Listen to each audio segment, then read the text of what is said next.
and welcome to The Razor's Edge. This is Paul. Tonight I'm interviewing Enforced, the crossover thrash band from Richmond, Virginia, whose new album, Kill Grid, is due out on the 12th of March. Thank you for joining me, Knox. It's great to speak to you, and I'm really pleased that we've got this opportunity to have a chat ahead of the new album. Yeah, absolutely. Happy to talk to you too. Cool. How are things with you? You're in Richmond, I think, yeah? Yeah. I'm actually out. There's a town south of Richmond called Hopewell. I'm down in Hopewell right now. I got an antique convertible over the summer, and I haven't been able to get license plates for it due to COVID. So today's finally the day I can get license plates for it. Cool. Congratulations on that. That must be a really good thing to do. The small things are the victories at the moment, aren't they? Yeah, it gives me something to do. Sure. How is the you were riding a bit of a crest of a wave when this pandemic hit? Because I know you were gigging towards in March before this all hit. How's it been? To be honest, it really sucks. I mean, momentum. We have a pretty strong and hard work ethic, and once we hit the ground, we go. So for all that momentum to just go to a halt, really sucked. Especially during the spring, where we just kind of like had our hands up. We're just like, we have no idea what's gonna fucking happen. Sure. Or what to do. So we just worked on the album as much as we could. Sure. So for those that don't know about the band, I mean, there's a lot of people over here that actually do over in the UK that know about Enforced. But for those that don't, that might be listening to this, tell me a little bit of background about how the band got together. We started in December of 2016. Oops, hold on, sorry. We started in 2016, and with both our guitarists Will and Zach, and our former drummer Isaac, were just doodling around with riffs and stuff, and wrote the demo and recorded it, but they didn't have any vocalists in mind. So me and Isaac worked at a grocery store together, and he asked if I wanted to do vocals for it, because I've done vocals for a bunch of other, like hardcore punk bands and stuff. Yeah. So I just wrote some lyrics up real fast and recorded it in like a couple hours, and then we made tapes like immediately. So it's been going hard ever since. Yeah, cool. And for those that, again, I know roughly what you sound like. I've listened to a lot of your stuff, but describe what the Enforced sound is, if you can. Have you got a kind of catchphrase that you would put a label on it, or are you not one of those people that likes labels? I personally don't like labels. I think it's just really aggressive music. If you like aggressive music, I don't see why you wouldn't like this. But yeah, fair. We had one of our tour posters, our friend Jesse Feynman, who does graphic design. He designed it, and he just put pure crossover death on the top of it out of nowhere. And we're like, that sounds pretty cool, so let's just stick with that, and just put it on everything. That works. I think it's pretty accurate. Yeah, sure.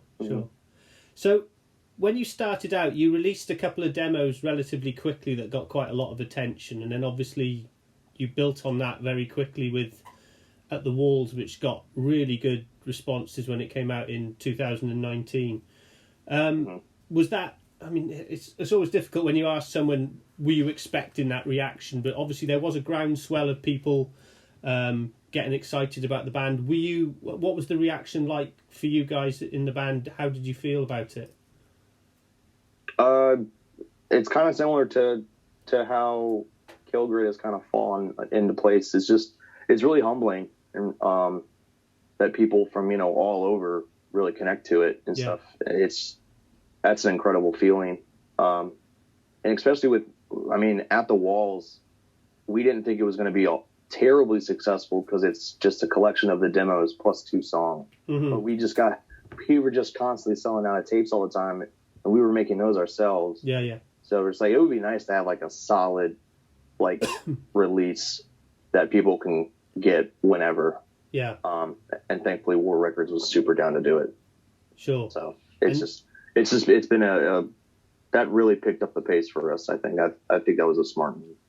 Yeah, absolutely. And you're now with Century Media, which is obviously up the level again, I would assume. Yeah, that's skipping a lot of levels. And what does that mean for you as a band in terms of being with an organisation like Century Media? Does it make you? Do you have to do more in terms of promoting the band? Do you have to do more stuff with them? Do they expect more of you? How does it actually work, the interface? Well, first off, I mean, we get along legendarily. I mean, I'm surprised how easy everything's been and how easy they've been to work with. I thought it was going to be a lot more. You do this, like I tell you what to do, and it hasn't. It's been like a collective relationship, which has been awesome. And if that surprised me, in terms of, I mean, I'll put it this way, and I know I've said it for a few other interviews, but like, regardless of who put it out, we were going to write Kill Grid and promote it the way anyway. Mm-hmm. Yeah, sure. So like, I mean, yeah, we promote it all ourselves and, you know, on Facebook pages, Instagram and Twitter and all that stuff. But like, we were already going to do that. So yeah, the only difference I would say is how bad we are at like streaming services and like taking care of that. I thought you just threw it up there and whatever happens, happens. No, you can actually like treat Spotify as almost like a social media thing, which I didn't know you could do. Yeah, so sure. I learned something new every day. And what about your actual the social media? I was looking at your Facebook page earlier on and stuff like that. Are you still in control of that? Yeah. We're in control of everything. Yeah. We haven't given up any powers or whatever. I don't know what to call it. Sure.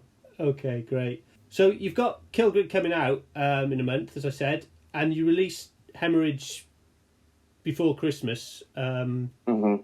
And I know that over here there's a Facebook group, a thrash metal Facebook group that did it as one of their singles of the week, and the response that we had on that was astonishing. I think everyone that listened to it was really excited about it.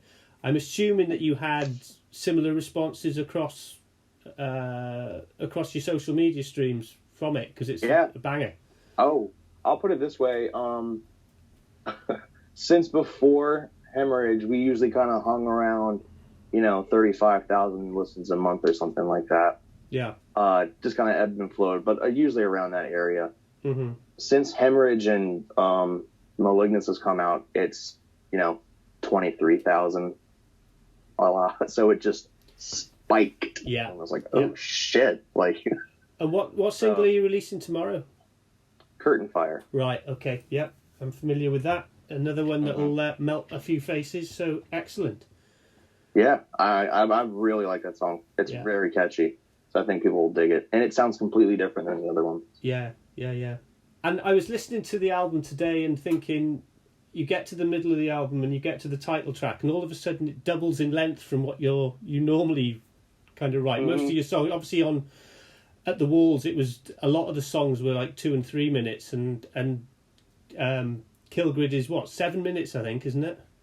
Yeah, with samples and everything, it's around 7 minutes. But I think the song itself is about 5.5. Okay, so that's something obviously like the longest song that you've got on recorded. Is any particular reason why it's longer? Is it just the way it evolved?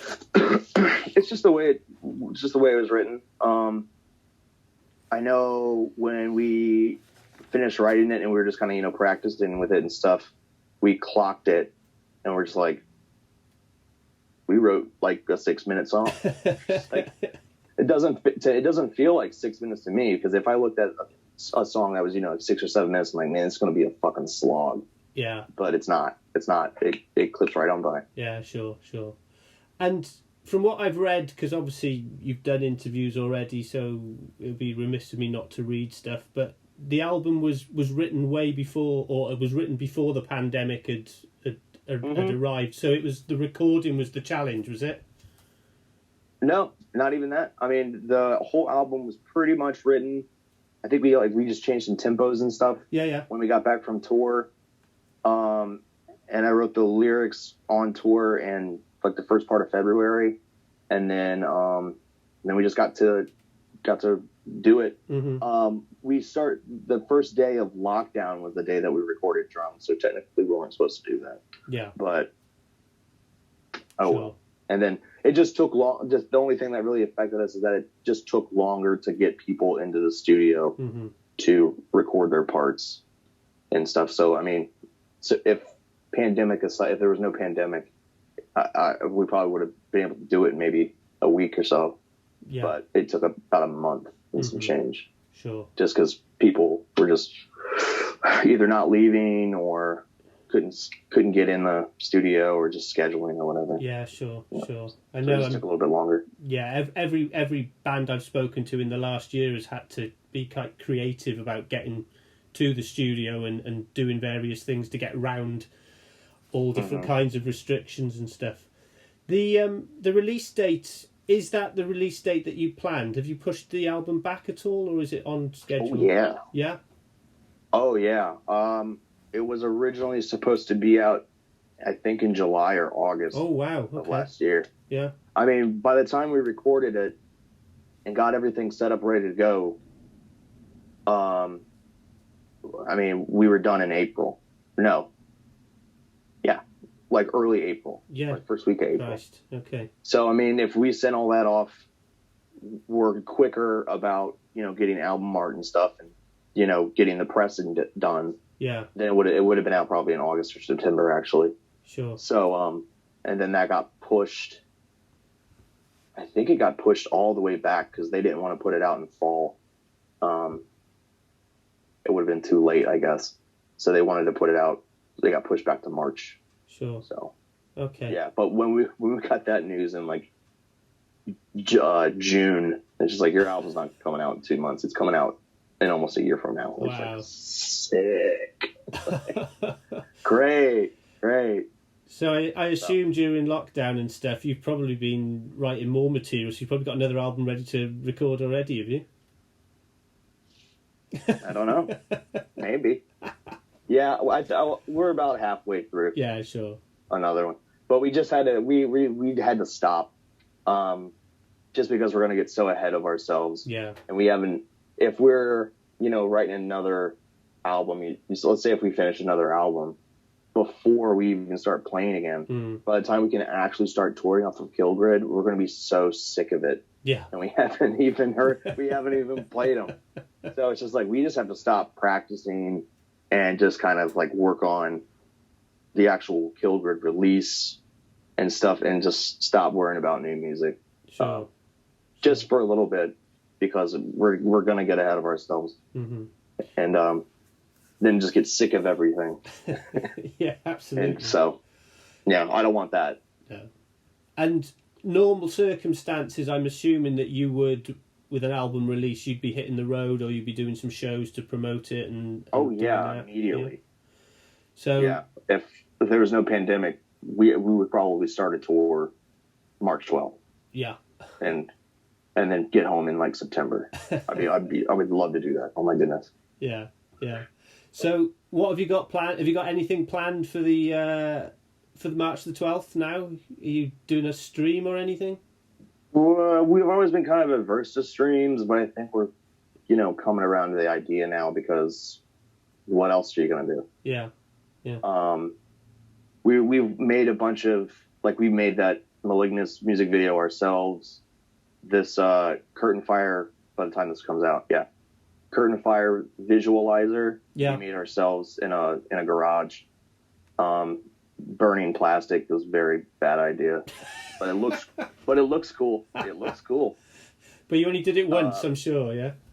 No. We did a lot of times. Right. We'll have to check that video out as soon as it's released. Yeah, it's very cool. When everyone sees it, they'll be like, it's so simple, but it just looks cool. Yeah. And it's better than, just putting the album cover, static on YouTube. Yeah.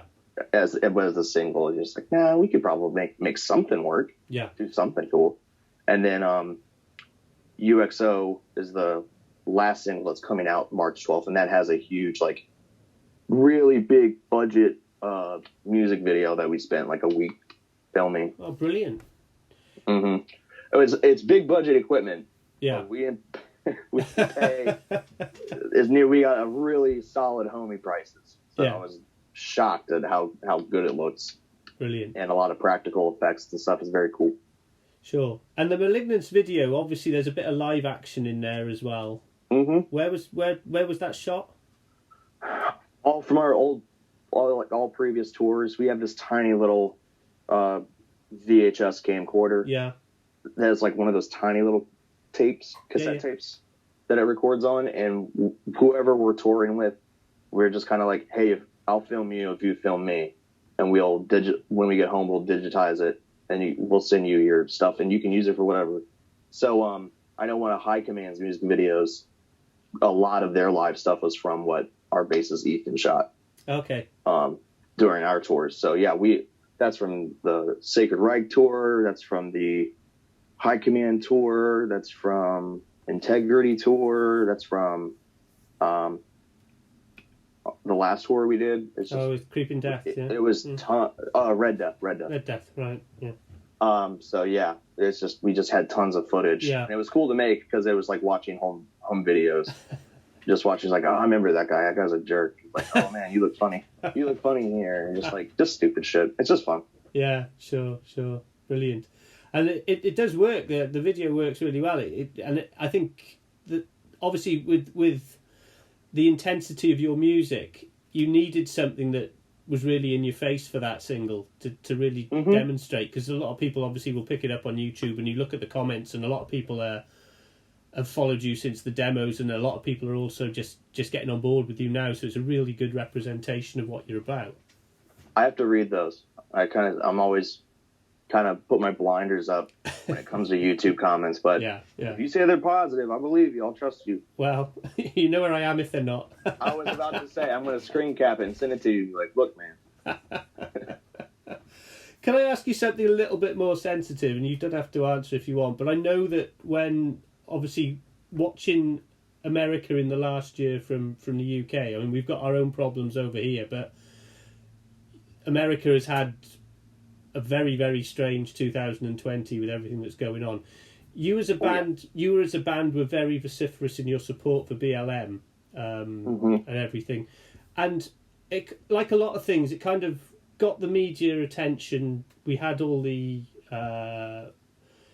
video footage, film footage of everything that was going on, and then it kind of died off again.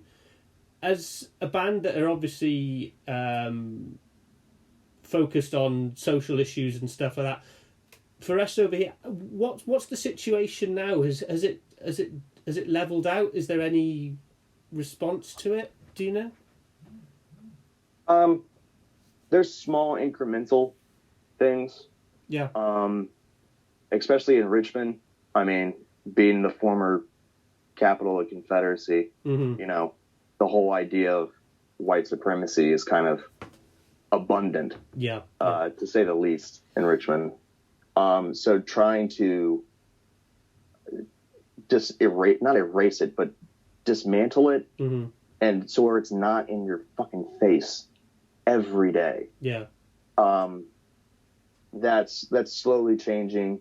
I know that they're, looking into the police budgets and stuff like that to kind of be better social support rather than just, Sure. sending cops to do everything, because I think they're too overworked and overstressed to really do their fucking jobs right. Sure. Or don't do it at all then, if you're just gonna be a dick. Yeah. Okay. Well, thanks for that. I just thought I'd throw it in because I saw it on your Facebook page and I thought it was worth mentioning. Yeah. So Richmond obviously has quite a few famous sons, metal bands. My best mate's a massive Gwar fan, so he's over there every couple of years. He's down at the Gwar bar, and obviously you've got bands like Lamb of God, Municipal Waste, Iron Reagan, people like that. What's the thing about Richmond that produces such because a lot of it is obviously it's very aggressive, in your face music. There seems to be a theme of, if you go and see any of those bands, you know what you're going to get. Is there something in the water, or what is it? I think so. Yeah. It's dirty. It's dirty water. Don't drink it. Richmond's had a strange kind of. It's being like heavily gentrified right now, but it used to be like really run down, really dangerous. I mean, when I was going to college, the dorm faces a park, and there's another dorm. So the idea is like, oh yeah, you just walk to the park to go see your friends. Don't do that, because there's people in trees with knives, and they will jump down and stab you. So don't go through the park. Stuff like that. It was real sketchy for a real long time. Yeah. So kind of, and all of those bands, except that you mentioned, they're just a tad bit older than us. So I think they're more aware and have like lived and grown up with that. So that's all kind of has like this harder, gritty edge. And plus Richmond's relatively small. Mm-hmm. And I mean, you can walk from one end to the other in less than an hour. It's not, it's not this over sprawling metropolitan area. Mm-hmm. And all the venues are probably within 10 blocks of each other. Oh, okay. So, sorry, my phone is blowing up. Stop. Okay. But no, and just having, and all the underground music scenes, punk, hardcore, and metal, and they all share venues, they all share shows, and it's all kind of this centralized, support group of any and all things, aggressive. So I think it's just constantly evolving, constantly mutating and evolving, changing. Yeah. But it's always, this collective wellspring of support throughout the whole city, it seems. Great. I must come back. I've just looked at my crib list. There's one question I wanted to ask you, which was about the cover artwork to Killgrid, because you've got a fairly high-profile person that's done it. In Joe. I was looking at your Aftershock poster behind me. Yeah. So how did you get Joe on board? We just asked. Yeah. We were just putting, feelers out there to see like who we could work with. Mm-hmm. And he said, "Yeah, I'd love to do it." Yeah. Like, okay. So I wrote just like a little page about what the album was about. Yeah. Kind of like the mindset of how we would want it to look. Yeah. Not necessarily like give them ideas or anything, but we're just like, it has to feel like this. Sure. And we sent him all the lyrics, and that's what he drew. And we're just like, holy shit. Yeah. It's killer, isn't it? Yeah. Yeah. Oh yeah. I was blown away. Brilliant.